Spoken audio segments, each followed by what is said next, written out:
ভালো। যখন বিএনপির বড় বড় কুতুবরা বিদেশি নাম্বার নিয়ে পানাপুকুরের তলায় লুকায় ছিল, এই রুমিন ফারহানা তখন সংসদে দাঁড়ায় শেখ হাসিনার সামনে বলি নাই যে এই সংসদ অবৈধ?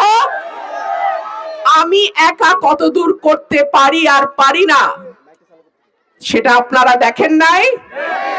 অনেকেই আমাকে প্রশ্ন করেন, আপনার এত এত পরিকল্পনা, আপনি এই দুটো উপজেলাকে মডেল উপজেলা করতে চান, কিন্তু স্বতন্ত্র প্রার্থী হলে আপনি কতটুকু কাজ করতে পারবেন?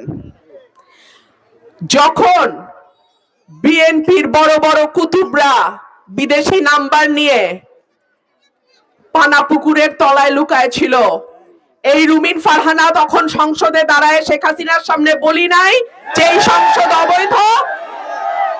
আমি একা কত দূর করতে পারি আর পারি না সেটা আপনারা দেখেন নাই? আর একটা কথা আপনাদেরকে বলি, সরকারি দলের এমপির বরাদ্দ যতটুকু, বিরোধী দলের এমপির বরাদ্দ কিন্তু